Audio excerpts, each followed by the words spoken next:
ಬೇಸಿಗೆ ಆರಂಭಕ್ಕೂ ಮುನ್ನವೇ ರಾಜ್ಯದಲ್ಲಿ ಜಲಕ್ಷಾಮ ಉಂಟಾಗಿದೆ. ಅದರಲ್ಲೂ ಕೂಡ ಬೆಂಗಳೂರಿನ ಹಲವು ಕಡೆಗಳಲ್ಲಿ ನೀರಿಗಾಗಿ ಈಗಿನಿಂದಲೇ ಹಾಹಾಕಾರ ಶುರುವಾಗಿದೆ. ಜನ ಒಂದು ಹನಿ ನೀರು ಸಿಗ್ತಾ ಇಲ್ಲ ಅಂಥೇಳಿ ಸ್ಥಳೀಯ ಅಧಿಕಾರಿಗಳ ವಿರುದ್ಧ, ರಾಜ್ಯ ಸರ್ಕಾರದ ವಿರುದ್ಧ ಆಕ್ರೋಶವನ್ನು ಒಂದು ಕಡೆ ಹಾಕ್ತಾ ಇದ್ರೆ, ಮತ್ತೊಂದು ಕಡೆ ಬೆಂಗಳೂರಿನ ಪ್ರತಿಷ್ಠಿತ ಆಸ್ಪತ್ರೆಯಲ್ಲಿ ನೀರಿಗೆ ಬರ ಬಂದಿದೆ. ಈ ನೀರಿನ ಸಮಸ್ಯೆಯಿಂದ ನಾನಾ ರೀತಿಯ ಅವಾಂತರವನ್ನು ಅಲ್ಲಿನ ರೋಗಿಗಳು ಎದುರಿಸ್ತಾ ಇದ್ದಾರಂತೆ. ಅಷ್ಟಕ್ಕೂ ಆ ಆಸ್ಪತ್ರೆ ಯಾವುದು? ನೀರಿನ ಸಮಸ್ಯೆಯಿಂದ ಅಲ್ಲಿಯ ಪೇಷಂಟ್ಸ್ಗಳು ಅನುಭವಿಸ್ತಾ ಇರುವಂತಹ ಸಮಸ್ಯೆ ಆದರೂ ಏನು? ಬನ್ನಿ ನೋಡ್ಕೊಂಡು ಬರೋಣ. ಬೆಂಗಳೂರಿನ ಸರ್ಕಾರಿ ಆಸ್ಪತ್ರೆಯಲ್ಲಿ ಅಧ್ವಾನ. ಪ್ರತಿಷ್ಠಿತ ಆಸ್ಪತ್ರೆಯಲ್ಲಿ ಕುಡಿಯೋ ನೀರಿಗೂ ಬರ. ನೀರು ಸಿಗದೆ ಹೊರ ರೋಗಿಗಳ ಪರದಾಟ. ಪಬ್ಲಿಕ್ ಟಿವಿಯಲ್ಲಿ ಬೌರಿಂಗ್ ಆಸ್ಪತ್ರೆಯ ಕರ್ಮಕಾಂಡ. ಎಸ್, ಬೆಂಗಳೂರಿನ ಆಸ್ಪತ್ರೆಯಲ್ಲಿ ಮೂಲಭೂತ ಸಮಸ್ಯೆಗಳು ದಿನದಿಂದ ದಿನಕ್ಕೆ ಹೆಚ್ಚಾಗ್ತಾ ಇದೆ. ಸ್ವಚ್ಛತೆ ಇಲ್ಲ, ಕುಡಿಯೋ ನೀರಿನ ವ್ಯವಸ್ಥೆ ಇರಲ್ಲ. ಅಂತಹ ಸಮಸ್ಯೆಗಳಿಗೆ ಸ್ಪಷ್ಟವಾದ ಉದಾಹರಣೆ ಬೌರಿಂಗ್ ಆಸ್ಪತ್ರೆ. ಶಿವಾಜಿನಗರದಲ್ಲಿ ಇರುವಂತಹ ಬೌರಿಂಗ್ ಆಸ್ಪತ್ರೆಯ ಹೊರ ರೋಗಿಗಳ ವಿಭಾಗದಲ್ಲಿ ಕುಡಿಯುವ ನೀರಿಲ್ಲ. ನೀರಿನ ಪ್ಲಾಂಟ್ ಕೂಡ ಕೆಟ್ಟು ನಿಂತು ರೋಗಿಗಳು ಪರದಾಡುವ ಸ್ಥಿತಿ ನಿರ್ಮಾಣ ಆಗಿದೆ.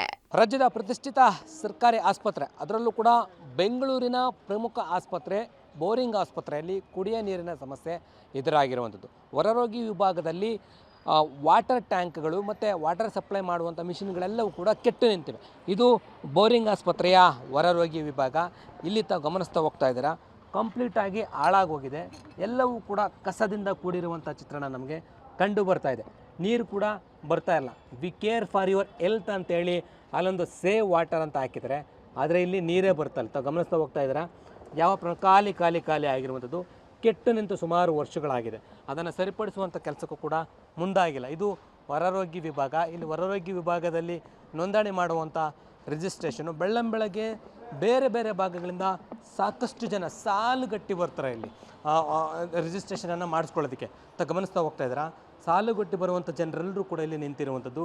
ಇವರೆಲ್ಲರೂ ಕೂಡ OPD ಕಾರ್ಡ್ ಮಾಡಿಸ್ಕೊಂಡು ಒಳಗಡೆ ಚಿಕಿತ್ಸೆ ತೆಗೆದುಕೊಳ್ಳೋದಕ್ಕೆ ಅಂತೇಳಿ ಹೋಗ್ತಾರೆ. ಅಂಥವರು ಬಂದಂಥವರು ರೋಗಿಗಳು, ರೋಗಿಯ ಸಂಬಂಧಿಕರು ನೀರನ್ನು ಕುಡಿಬೇಕು ಅನಿಸುತ್ತೆ. ಆದರೆ ಇಲ್ಲಿರ್ತಕ್ಕಂಥದ್ದು ನೀರಿನ ಟ್ಯಾಂಕರ್, ವಾಟರ್ ಟ್ಯಾಂಕರ್ ಏನಿದೆ ಅದು ಕಂಪ್ಲೀಟಾಗಿ ಕೆಟ್ಟು ನಿಂತಿರುವಂಥದ್ದು. ನೀರಿನ ಘಟಕ ಕಂಪ್ಲೀಟಾಗಿ ಕೆಟ್ಟು ನಿಂತು ಕುಡಿಯೋ ನೀರಿನ ಸಮಸ್ಯೆನೇ ಎದುರಾಗ್ತಾ ಇದೆ. ಇಲ್ಲಿ ಪಕ್ಕದಲ್ಲೇ ಒಂದು ಕುಡಿಯೋ ನೀರಿನ ಘಟಕ ಇದೆ. ಇಲ್ಲಿ ಸ್ಟಾಪ್ ಆಗಿರೋದ್ರಿಂದ ಬರ್ತಕ್ಕಂಥ ರೋಗಿಗಳು ₹5 ಕಾಯನ್ ಕೊಟ್ಟು ಇದರಲ್ಲಿ ತೆಗೆದುಕೊಳ್ಬೇಕಂತೆ. ಎಂತಹ ದೌರ್ಭಾಗ್ಯ ನೋಡಿ. ಜನರ ಸೇವೆಗೋಸ್ಕರ ಮಾಡೋಕ್ಕೆ ಅಂತ ಸರ್ಕಾರಿ ಆಸ್ಪತ್ರೆಗಳಿದೆ, ಇಲ್ಲಿ ದುಡ್ಡು ಕೊಟ್ಟು ತೆಗೆದುಕೊಳ್ಳುವಂಥ ಪರಿಸ್ಥಿತಿ ನಿರ್ಮಾಣ ಆಗಿದೆ. ಕೂಡಲೇ ಸರ್ಕಾರ ಅಥವಾ ಆಸ್ಪತ್ರೆ ಆಡಳಿತ ಮಂಡಳಿ ಎಚ್ಚೆತ್ತುಕೊಂಡು ಇಲ್ಲಿ ಒಂದು ನೀರಿನ ಘಟಕವನ್ನು ಓಪನ್ ಮಾಡಿ ರೋಗಿಗಳಿಗೆ ನೀರು ಸಿಗುವಂಥ ಸೌಲಭ್ಯವನ್ನು ಕಲ್ಪಿಸ್ಕೊಡುತ್ತೆ ಅಂತೇಳಿ ಕಾದು ನೋಡಬೇಕಾಗಿದೆ. ಎಸ್, ಹೊರ ರೋಗಿಯ ವಿಭಾಗಕ್ಕೆ ರೋಗಿಗಳು ಮತ್ತು ರೋಗಿಯ ಸಂಬಂಧಿಕರು ನೂರಾರು ಸಂಖ್ಯೆಯಲ್ಲಿ ಬರ್ತಾರೆ. ರೋಗಿಗಳಿಗೆ ನೀರಿನ ಅವಶ್ಯಕತೆ ತುಂಬಾ ಮುಖ್ಯ ಇರುವ ಪ್ಲಾಂಟ್ಗಳನ್ನ ಸರಿಪಡಿಸಿದೆ. ಪಕ್ಕದಲ್ಲಿ ಶುದ್ಧ ಕುಡಿಯುವ ನೀರಿನ ಘಟಕ ಓಪನ್ ಮಾಡಿ ದುಡ್ಡು ಕೊಟ್ಟು ನೀರನ್ನ ಖರೀದಿ ಮಾಡಿ ಕುಡಿಯುವ ಪರಿಸ್ಥಿತಿ ಈಗ ನಿರ್ಮಾಣ ಆಗಿದೆ. ಸರ್, ದಯವಿಟ್ಟು ಇಲ್ಲಿ ಕುಡಿಯೋ ನೀರಿಗೆ ಅಭಾವ ಇದೆ.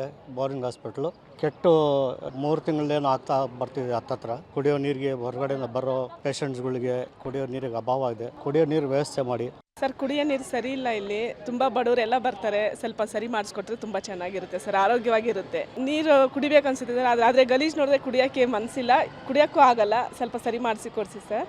ಇನ್ನು ಪ್ರತಿಷ್ಠಿತ ಬೌರಿಂಗ್ ಆಸ್ಪತ್ರೆಯಲ್ಲಿ ಕುಡಿಯುವ ನೀರಿನ ಸಮಸ್ಯೆ ಅಂದ್ರೆ ಅವರ ನಿರ್ಲಕ್ಷ್ಯತನವನ್ನ ತೋರಿಸ್ತಾ ಇದೆ. ಇನ್ನು ಆಡಳಿತ ಮಂಡಳಿ ಎಚ್ಚೆತ್ತುಕೊಂಡು ಕೆಟ್ಟಿರೋ ನೀರಿನ ಪ್ಲಾಂಟ್ ಅನ್ನ ಸರಿಪಡಿಸಿ ನೀರಿನ ವ್ಯವಸ್ಥೆಯನ್ನ ಕಲ್ಪಿಸುತ್ತಾ ಕಾದು ನೋಡಬೇಕಾಗಿದೆ. Lokesh Kodagadala, public TV, Bengaluru.